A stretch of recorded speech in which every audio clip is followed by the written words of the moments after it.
যারা তোমাদের কাছে এসে ভোট চেয়েছে তারাই ছিল এই সন্ত্রাসবাদের পৃষ্ঠপোষক।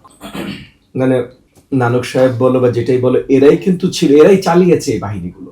তো এরা তোমাকে এসে কিভাবে বলবে? মানে এরা মুখের কথা, এটা অবভিয়াসলি তুমি জানো, তার মানে মিথ্যা, কারণ গ্যাং তো তাদের পৃষ্ঠপোষকতায় চলে। তারা জানে তাদেরকে ভোট না দিলেও তারা জিততো। সো কিন্তু এখন তোমরা মানে কনফিডেন্ট থাকতে পারো যে আমার পৃষ্ঠপোষকতায় কোনো ধরনের সন্ত্রাসবাদী হবে না, কোনো ধরনের চাঁদাবাজি হবে না।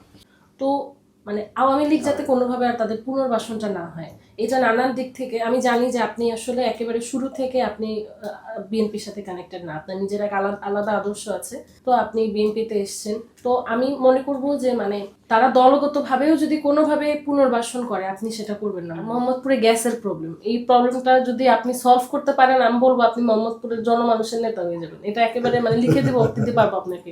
প্রত্যেক ঘরে ঘরে সেম প্রবলেম, রান্না হয় না। আমার বাসায় 2 দিন রান্না হয়নি, গ্যাস নেই, বাইরে থেকে এনে খাইছি। সবাই তো বাইরে থেকে কিনে খেতে পারবে না। গ্যাসের প্রবলেম যেভাবে হোক আপনার সলভ করতে হবে। যদি আপনি হন মন্ত্রী, আপনার করতেই হবে, এটা কোনো নাই।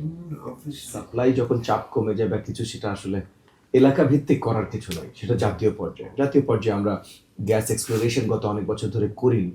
এটা হয়তো রাজনৈতিক কারণ ছিল, সেটা এখন করবো, বাট এগেন ওটা জাতীয় পর্যায়ে, ওটা এলাকার থেকে বলছি। আমি এখনো বিএনপি না, আমি বিএনপির সাথে নির্বাচন করছি, আমি বিএনপি না।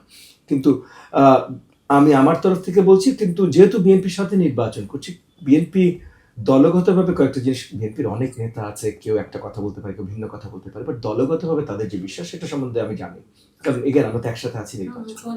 সো তাদের দলগতভাবে সেম বিশ্বাস যে তারা কোনো অন্যায়কারীকে প্রশ্রয় দেবে না। বিশেষ করে গত 15-20 বছরের কথা যদি বলো, নির্বাচন হয়নি,